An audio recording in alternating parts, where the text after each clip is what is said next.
Hey guys, so I thought I'd show some more recent pickups. I got two movies and some comics that I bought in the past few weeks. So I'll start with the Blu-rays. Got two of them from Zavvy's Steelbook sale.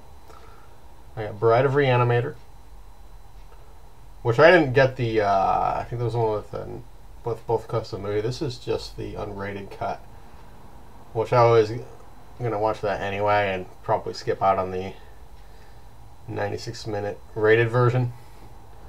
I've been wanting this for a while. I didn't take advantage of it because I know Barnes & Noble had it on sale. I think it was Black Friday of 2016, and I didn't get it, but I finally have it from Zavvi. I had a good deal. I got some good deals on the sale, so I got this one. Everyone knows Bride of Reanimator. I don't really need to explain it. And another one I've been kind of eyeing is a Society. And so I missed out on the Arrow version with the book, and I know Fry's had the regular version without the book. And then the Steelbook I found out about and figured, I should probably get Steelbook because I've been on this one probably because it's the Steelbook and because I already have the movie. And also from Zavvi sale. I'll explain this one because I don't think as many people are familiar with this movie as Bride of Reanimator. So it says on the back, it's all about fitting in. Out of producing Stuart Gordon's hit Reanimator, Brian Yuzna, Bride of Reanimator, Return of the Living Dead 3, turned his hand to directing with 1989 Society and gave birth to one of the ickiest, most traditional body horror shockers of all time. Teenager Bill Whitney, Billy Warlock, has always felt like the odd one out in his wealthy, upper-class Beverly Hills family. For some reason, he just doesn't seem to fit in.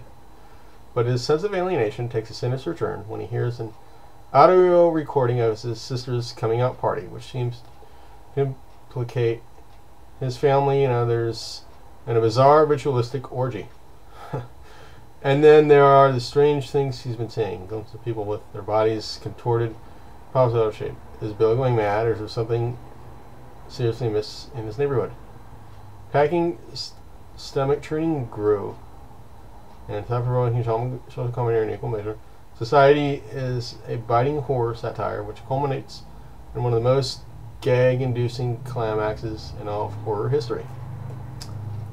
See, I'm not as familiar with this as I am Brian Yuzna's other movies. I mean, I've heard of this, but I know very little about it. So I've seen the Arrow video, the video they put up on YouTube, their story regarding this movie. Other than that, and I watched the trailer, but other than that, I don't really know much about it. So, I'm sure some of this will catch me off guard. But I wanted to see, I've been wanting to see Society for a while. And as far as I know, this sale is still going on Zavvi. If you're looking for Steelbooks for, I think these were like about £10 each. Yeah, there's import fees. I mean, this is going to be when you import in most cases, but, you know.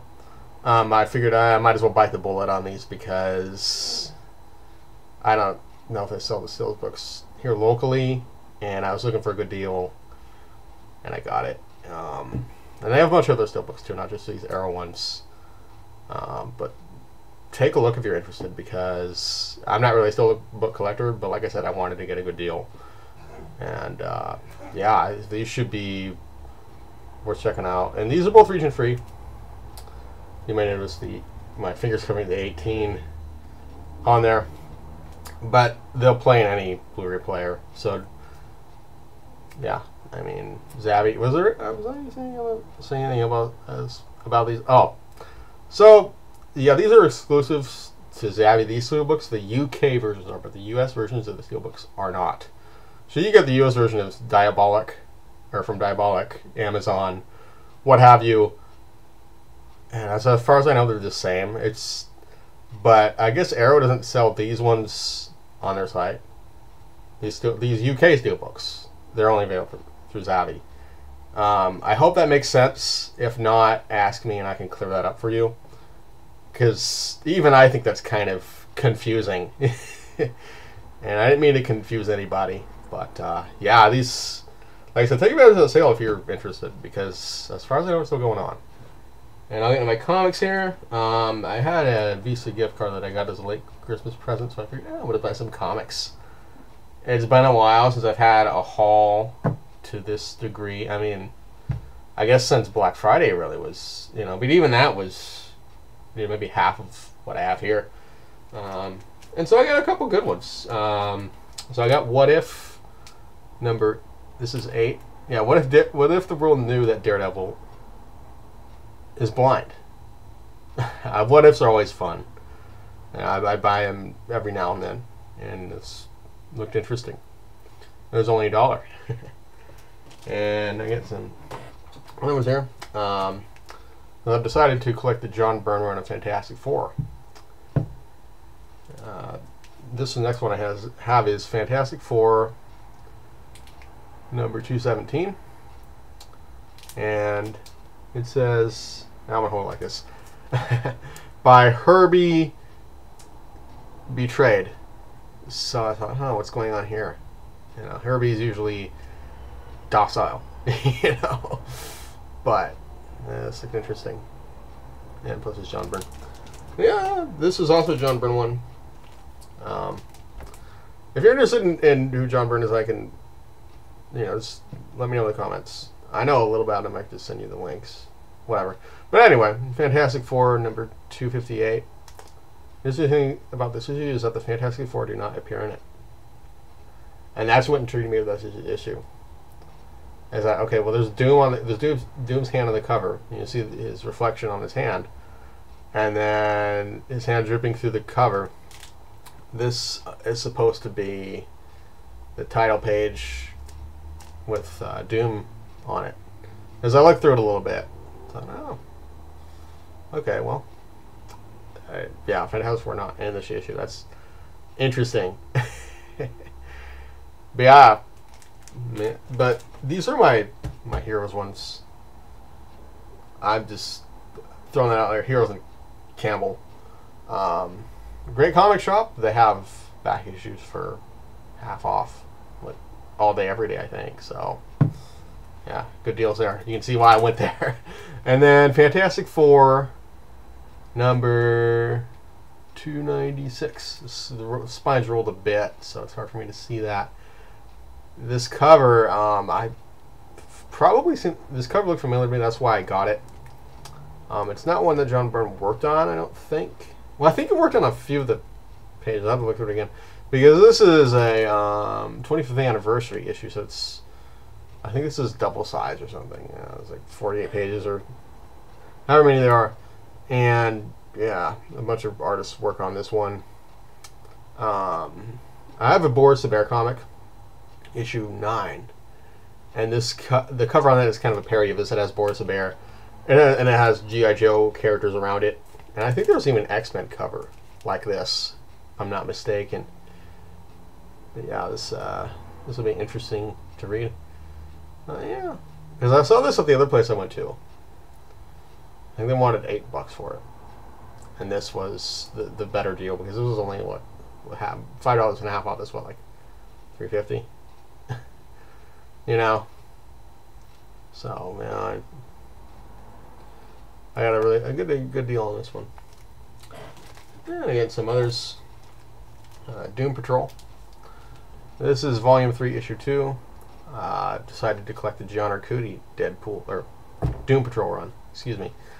I have a few of these. Just so you know what? I might as well complete the run because these comics are cheap, and I have like I said, a few of the issues of John Arcudi run. And I like what I've read from him so far. So yeah, I'm on the hunt for these Deadpool volume. I keep saying it. Doom Patrol volume 3s. Excuse me, I'm not really into Deadpool, but maybe that's a discussion for another time. Fool's Errand. Yeah, this I like the cover on this. Makes me want to find out what's going on. And then another one by John Arcudi. His Doom Patrol run is issue 3. Yeah. This cover is interesting too because it looks like they're being crushed by something. Yeah, but Like I said, this run I think is worth completing because it's, what, 22 issues, and I already have 6 issues. So, I mean, that's not that bad. And then we got The Thing from Another World, Eternal Vows #2. Now, I have issue 1, and I do plan on rereading it. And I ordered issue 3 and 4. I might have get a good deal on 4 because my comic shop wanted about $30 for issue 4. I figured, yeah, for a comic from the 90s, it's not worth it. So I found it on Nucadia, and that was the last copy. And also the last issue they had of Eternal Vows was issue 4. So I figured, yeah, I might as well get it. And I didn't know it was the very last copy they had, but, you know. Now, I'm looking forward to that mail. And then I ordered issue 3 from my comic shop because they didn't have it on Nucadia. And I figured I might as well try Nucadia out. Because I don't order comics off the internet a whole lot. It's been a while since about 2 years since I last done that, in fact. And, but I figured, I should try Nucadia. And, you know, it's just funny for me because I only really order comics off the internet when I'm in the mood to do it. You know, or like I'm looking to fill holes in my collection with the other 2 issues in this series. You know, I figured, I might as well go for it. It's just kind of funny how...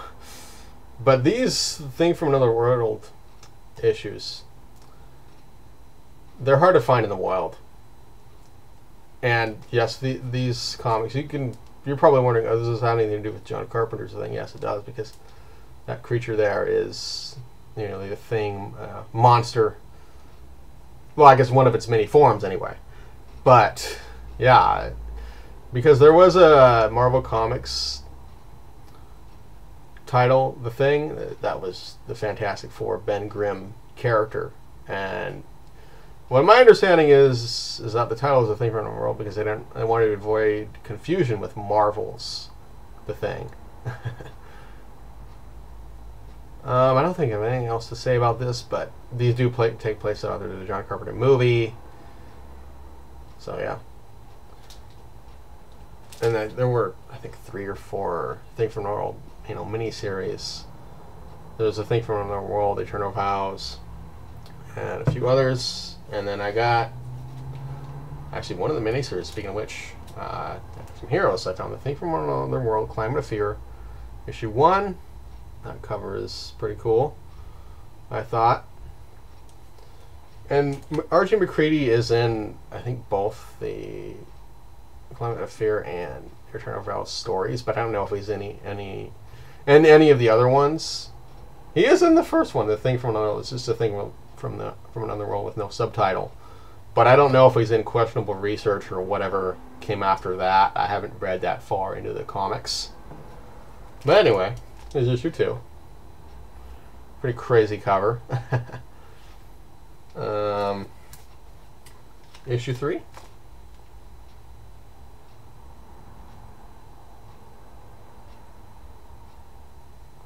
And issue 4.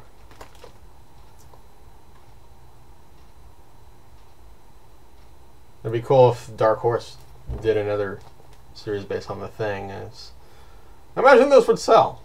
You know, I mean, I don't think they've ever been doing much with movie properties these days, but I mean, they make for good comics. And John Arcudi did work on the Climate of Fear series, which is funny how I bought the Doom Patrol comics and then I looked over in the dollar bin and he had worked on these ones too. It's like, oh, that's interesting, you know. Yeah, I like to see how he handles horror. Because his Doom Patrol stuff is more lighthearted than this, so it'll be an interesting comparison, I think. And then I got another one from Elusive Comics and Games. I spent a while looking around there, because like I said, that Fantastic Four issue was $8. I wasn't paying that much for it. And I had some money remaining on my Visa gift card, so I got Apocalypse Owl, or The Adventures of Apocalypse Owl, Volume 1, the trade paperback. And I've heard mixed reviews about this, but I figured, you know what, I'm going to check it out for myself, because I guess I was kind of interested in it, but I never got around to reading it. And figured, you know, I like JMS, you know, J. Michael Straczynski, and this looked fun. And you know, even if it sucks, I can sell it because it was, you know, I think it was half off, so I only paid about $6 for it, $5-6 for it. So I mean, I did pretty good on this. And so that's all I have to show off for now.